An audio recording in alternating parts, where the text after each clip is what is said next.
Arch, Steve, since the captain got called there, couldn't have whispered a better start.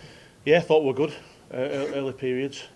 We spoke about that all week, that we had to start a lot better than we did do last Friday. We challenged England. I thought our structure was good. Thought we executed our players really well. And we were good value for the lead early on. The scoreline doesn't really tell a story of the game at all, does it really?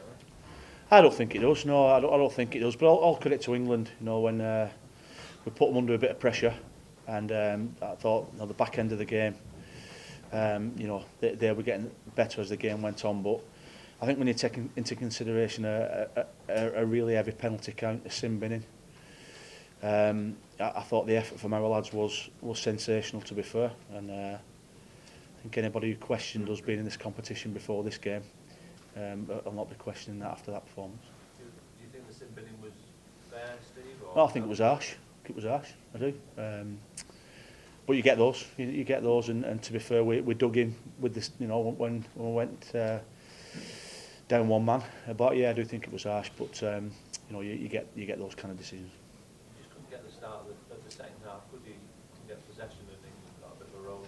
No, probably 15 minutes we didn't get the ball, to be fair. And that's all credit to England. I thought as the game went on, they were good. You know, we a couple of errors, a few penalties, and England camped in our half, and we defended really, really well considering the amount of ball England had. You see a better try than Matty Rasmussen? Some try that outstanding. You know, I think you know, I think they must have watched it 100 times not to give it. But they couldn't. You know, it was a sensational try. You know, and you know, Matty, he's had 2 games now where, you know, he's in my opinion in both games he's been the best winger on the field. Play both England and Australia now, and they play each other next Saturday. What's your view of the likely result? Oh, I'm not bothered, Steve. I'm not bothered about that. They're both world-class teams. You know, both play different style. You know, both challenge in different areas. England will be better from the performance this week, and obviously Australia will get tested against New Zealand. So 2 world-class sides. So it'll be an interesting game. That. Steve, did the improvement in defence this week please you as a coach? Because last week against Australia there was some pretty ragged defensive structures. This week it looked a lot better. There were some really good one-on-one tackles as well. Yeah, I thought the effort and our defensive structure, and it will get better the more games we play. You know, it's just, yeah. I mean, if you look at our side there, and we've got somebody like, I know during the week I spoke about Callum Phillips. You know, and outstanding when he came on. You know, Tyler Cassell making his debut, Frankie Mariano making his debut against world-class players, and I just felt as though attitude-wise we were first class. I think we challenged England in all sorts of areas, and I thought defensively, considering the amount of penalties, was you know, was outstanding. You lost Liam Hood towards the end. Is he okay for next week? Yeah, I hope so. He was playing well again. Liam's had 2 outstanding games. Liam, 2 great games. So yeah, he's disappointed in the dressing room, just as we all are. But he should be fine. Should be fine next week. Calvin got enough as well. He should be fine next week as well. Looking forward to next week. Can't wait. It's New Zealand at Workington. Workington's been good for us. Can't wait to get to West Cumbria. You know, the more games that the Rugby League take to West Cumbria, that magnitude, the better.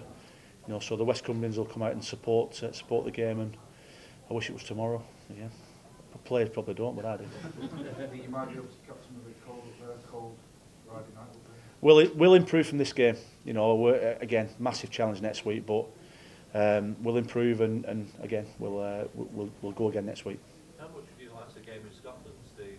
I know you like Workington, but would it have been good to have a match in Scotland? Well, we're the guest of the tournament, Trevor, so you know, this is a cracking venue as well. I'm really impressed with this venue. Old KR last week, you know, it was good, and next week, Cumbria, Workington's a proper rugby league area, West Cumbria. You know, in the World Cup, it was always good to us. You know, we got packed houses. The year after we played Wales there, you know, we had a good crowd. So Scotland would have been a fantastic venue. You know, anywhere in Scotland, but you know, West Cumbria is a great venue as well.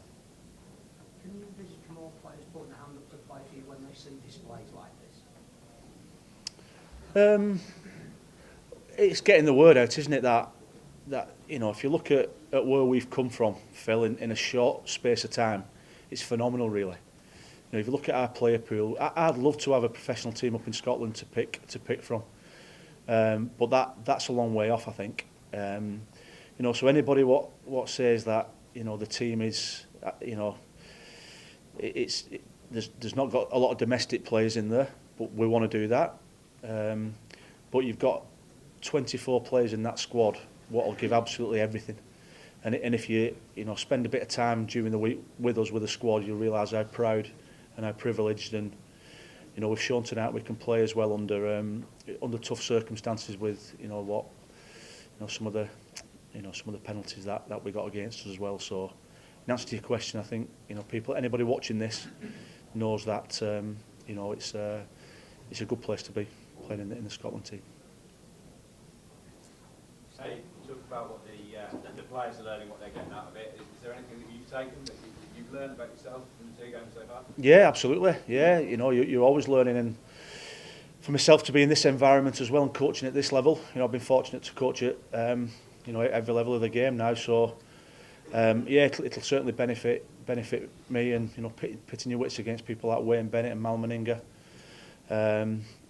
You're always learning, and I think we've shown today that the coaching staff, got a good coaching staff underneath us, in John Duffy and Dave Rotherham, who's all come through the coaching systems, all come through the championship, in the rugby league, all served our apprenticeship, and it's great that not only myself but some of the coaching staffs in this environment.